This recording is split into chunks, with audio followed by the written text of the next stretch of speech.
when you went in, how long did you do? I did 9 years, 8 months, 3 weeks, 21 hours.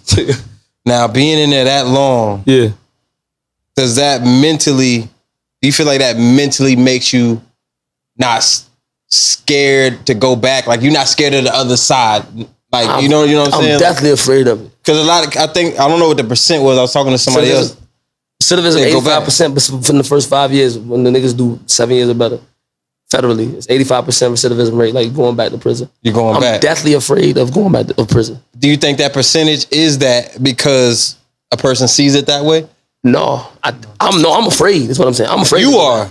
Yeah, I'm afraid. But most. It's not that they're not afraid. It's that, all right, when you take a bunch of niggas, right, and you put them in chef school, right, 9 times out of 10, when they graduate, what are they gonna be? Sure.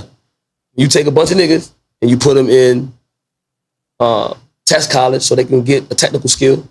Like being an electrician, what are they gonna be? Whatever that skill is. If you take a bunch of niggas and you put them in prison, you take away Pell Grants and you release them, you put them around each other for all those years, what are they gonna be when they're released?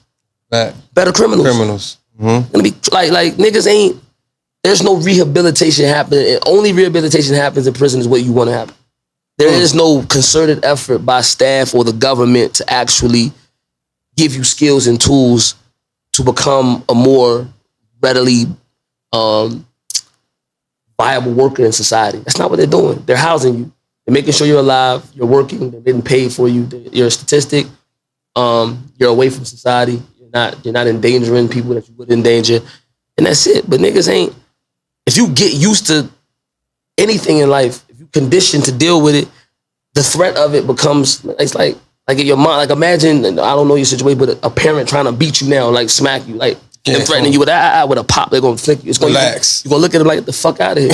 Right. That's what some niggas look at prison like, unfortunately. You know what I'm saying? For me, it's way more than that, but I'm the same, like if I gotta go, fuck it. At the end of the day, but I definitely don't want to. I'm definitely cognizant of the fact that that's not where I wanna be at. That's not where I optimize life at. You know what I'm saying? So. They say pressure make, what's the quote? Pressure make diamonds. Pressure make diamonds. Whole bunch of pipes. Do you feel like you being in there put your back to the wall that when you got out, you going full force on whatever it is, like whatever goal do you feel you came out more polished than when you went in? Definitely. It took 8 years for me to figure it out though. I never forget, it took 8 years. You did 9, it took 8? I did 9 and 8. I did 10 basically. Actual custody, I did 10 years, 2 months. Right. But I was in the halfway house for 6 months, so I don't count. Okay. So I like, you know what I'm saying? So, but 10 years, 10 years, 2 months. So saying that to say, it took 8 years for me to finally like get to the point where I'm like, you know what? They got it. Cause the whole time I'm just like, I'm going back because I understand like the way I was living. I got 10 years, I got 130 months, 10 years, 10 months. That wasn't shit. For what I was living kind of wild. 10 years, 10 months was. Oh, you saying for what you did, No, not even what I did, but just like how I was living. You know what I'm saying? Like what I got charged for, I got charged for. Like what I got time for, I got time. Like I got what I got, what I had coming. But it's like I'm with you. The way that the nigga was living though, like it could have been worse. You got off, yeah. It could have been worse. You know what I'm saying? Like niggas don't understand that about crime. Like police are cool with it. They understand it. Like the criminology, man. You like when you live a life of crime, bro, you literally break the law 5,000 times a year. Right. 5,000, like you carrying this, you driving here, you over here, all they gotta do is catch you one time and you fucked. Right. They don't gotta catch, you can get away 5,675 times. On that 5,676 time they catch you, you finished. You feel what I'm saying? Like, but if you vary like the way, like the shit you do, like niggas that's living that life, you are actively and continually in a perpetual state of crime breaking. Right. You feel what I'm saying? Like like you feel weird when you always feel dirty. You always feel like, yo, I can't be around here, or I can't, even when you're not. Right. You know what I'm saying? So all they gotta do is catch you one time, and when they do, they punish you. So for me, the one time they did get me, when they got me, when they bad. Right. If I'm just being honest. Right. It wasn't that bad, it could have been worse, man. You know what I'm saying? God forbid, but it could have been a lot worse. You know what I'm saying? So I thank God every day. You know what I'm saying? Like, it's a blessing. I don't even want to look at it like it was something. It was nothing I did. It was nothing I orchestrated. It was nothing. It was no masterminding on my part that was able to like. No, it was me having the fortune to be blessed with a second opportunity because I didn't have to have it. On July 8th, right? Yeah. One of my favorite songs. Yeah, that song's crazy. Yours. It made me feel like I was in there during a prison riot with you, right? That's a real story. During these prison riots, let's say during that particular prison riot. Yeah. Right? Yeah. For niggas who ain't heard the song, please go listen to this song. Yeah, download it, Spotify. Did you feel like that was going to be your last day? Because a lot of people don't know a lot of people don't really know the story on that. Yeah. So now listen, I'm gonna say it like this: federal prison. Thing about big whole scale riots is that it's a free for all, and it's where you can get away with anything, other than harming police. Harming other niggas, like you can pretty much get away with anything. So the police letting you get away with it, or they can't control it. They can't really. Yeah, they can't control it. The cameras ain't like outside. It's on the yard. It's 500 people out there. You can't really isolate one thing from one, for the most part. So whereas like if a nigga die, you don't know who killed them. You know what I'm saying? So niggas, when a riot comes, like riots are literally like the playoffs. They like the playoffs? Like prison. Explain that. If prison I want me to let me go ahead. If prison is the 82 game regular season in the NBA, right? A race riot, or the regular riot is the playoffs. A race riot is the finals.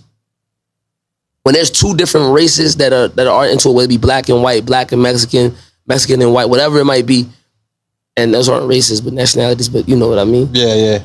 Not to be insensitive, you know what I'm saying? But when those happen, that's when like every separation, every division goes out the window. Because it doesn't matter where you're from, what you look like. If you got brown skin, they trying to kill you. And if you don't have brown skin, you trying to kill them. And that's just what it is. So like July 8th, that was a race riot. And so when I say it's the playoffs, meaning like all year, like prison is crazy in that it's very, very, very, very peaceful. Very, very quiet. Damn, most niggas wouldn't think that. Yeah, federal maximum security. This is maximum security federal prison where damn near everybody got life. Niggas ain't coming home. Niggas been locked up 25, 30, 40, whatever it might be. These are some of the most high level criminals you'll deal with in terms of security level and both intricacy. Thinking wise, design. These are some of the most sophisticated criminals you'll run into. You know what I'm saying? I was locked up with everybody. Convertible Burt, Big Meech. Oh shit, you was in there with Big Meech? Yeah, I was in Jessica, 2010, from 2010 to 2011. He left in 2011. I've seen him, talk to him now. I'm well documented. I've interacted with him extensively. You know what I'm saying? Oh shit, that's crazy. Yeah, Convertible Burt from your city. A lot of niggas, Zoe, ZP, Tico that got killed. He from your city. Damn. A million niggas. Like a million niggas. I'm saying to say, there's extended periods of nothing. It's just peace. It's cool. It's quiet. Wake up in the morning, like niggas know the rules. Like you don't even slide your chair across the floor. Niggas put socks on the floor on their chair so that they won't make noise when they push them. It's dead quiet. It's silent. You don't hear no noise. Niggas ain't. Out of respect, not to. Yeah, not that you don't want, because that shit can turn into everybody's dying at any time. Like that's the thing about pens and maximum security, presence and Fed. Like it'll go from everything's good to everything's bad in a heartbeat. So niggas is real respectful because it get violent.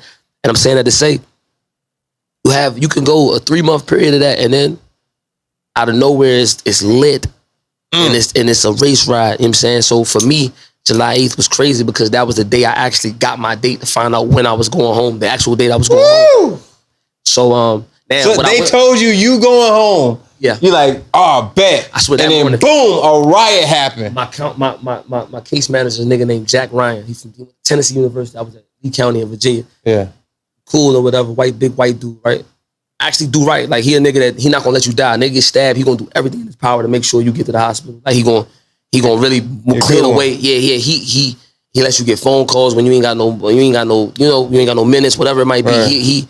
He do his job. Now, if you on his bad side though, shit get crazy. Like you don't got shit coming. Like you disrespect them or you one of them niggas that like to beat your dick on the police. Like he don't really fuck with them. Saying that to say, he's coming down the compound. I'm leaving education during recall. It's 10:30. It's when we about to go to lunch. I see him. He's like, hey, he yells my name. He's like, hey. He's like, man, I got your date, motherfucker. Like, man, I playing with me. I'm like, what the fuck is it? He said, you wanted me to say it in front of everybody? I said, hell no.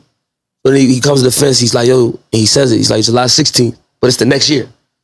You know what I'm saying? So it's not that, it's the next year. But mind you, just give me peace of mind. I didn't know exactly when I was. So you just sitting there wondering. Yeah. So he's like, yeah. So when he tell me that, I never forget this shit. Me and the nigga Dre, he's from Philly. Shout out Dre. I don't know what Dre's situation is right now. He had a lot of time. So we walking down the compound and we talking to each other. And like, the ebb and flow of prison is crazy because once you're kind of in tune, you are in tune. You know, like when the shit ain't right.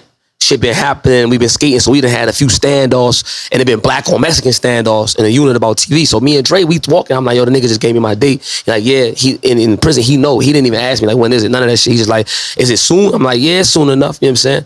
So, but we both said, we like, yo, I think something about to happen. He like, yeah, feel like it don't. I said, yeah, that shit in the air.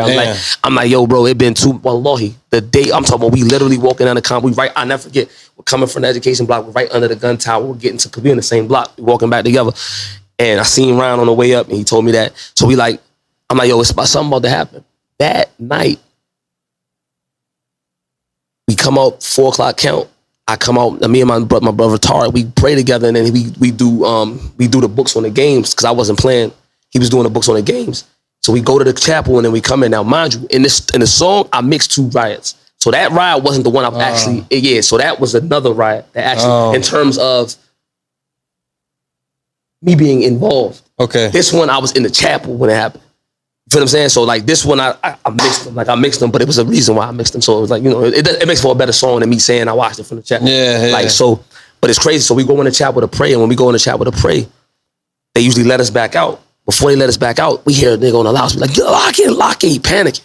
Now we ain't never heard a nigga panic on the light. The police panic is crazy. When they panic, it's a reason because they don't want niggas to panic. So when they panic like that, they don't say they ain't gonna say why. They just tell everybody lock it, whole compound lock it. So we looking. Now niggas already on the rec yard, so it's like 300 people outside. It's the summertime. It's July 8th. It's the hottest time of the year. Everyone's outside. Niggas is never. Only thing you need in the prison yard during the summertime is your boots and your knife. Everybody's outside. There's boots and knives everywhere. So we look out and we looking. We hear it. And then we see niggas coming out. You can see the compound. You can see the blocks, the units. Niggas getting walked. When they walk into the hole, they take you outside. So they walking niggas. We see them niggas all bloodied up. And then I just watched the storm on the field. Like they got a whole section of the yard. There's Mexicans over here. There's blacks over here. The Mexicans play soccer over here. So it's a lot of them over there. And then you just see niggas running over towards where the Mexicans is at. And it's lit. Right then and there, you just know, okay, damn, it's really that because it's a race ride. Like you see blacks versus Mexicans. That's the worst case scenario, and because you just know in your mind we about to be locked in for I don't know how long. We're not gonna see the light of day. It's lit. It's over. It's over. Go ahead. Whatever you got in your cell, that's what you got. We ain't making no commissary. We ain't getting on no phone. It's over. And that shit went on for like 2 hours. Shit, 2 hours? Yeah, like 2 hours. Niggas was because what happened was they shooting tear gas and shit, but it started raining. When it started raining, the tear gas wasn't really working in the rain. So niggas at it till they ran out of energy. It was a bad joint. Listen, man, if y'all ain't heard that song, please go listen to go listen to that whole album. Yeah, you're the wolf too, man. That whole album is fucking crazy. Okay, so